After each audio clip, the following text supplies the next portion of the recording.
the government sort of pushing for air source heat pumps, yes, in a lot of scenarios an air source heat pump is going to be appropriate, but it cannot be the be-all and end-all. Going down the route of these systems is absolutely fantastic, but you must understand the implications of that not every house will suit or every person will suit.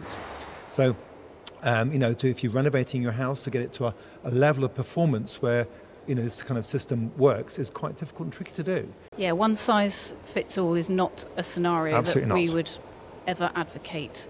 There are so many different technologies out there, and they've all got their niche. They're all appropriate for different applications. I mean, I have an air source heat pump, had one for getting on for nearly 4 years now. I have got a 250-year-old stone cottage with various extensions on it.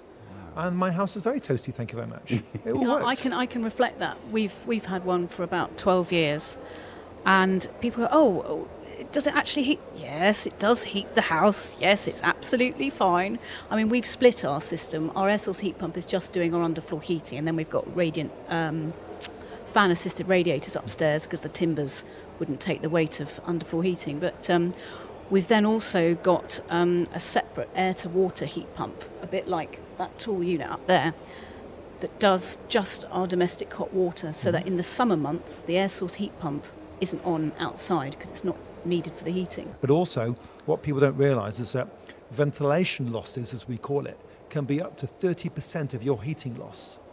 Up to 30% on a windy day, cold windy day. So therefore, what that means is if you're not going for the high-tech in a airtight house, your heating unit needs to be bigger. Yeah. Understand me? Yeah. And therefore, all of a sudden, your heating bills are going to be bigger, and so on and so forth. So it's all indirectly connected.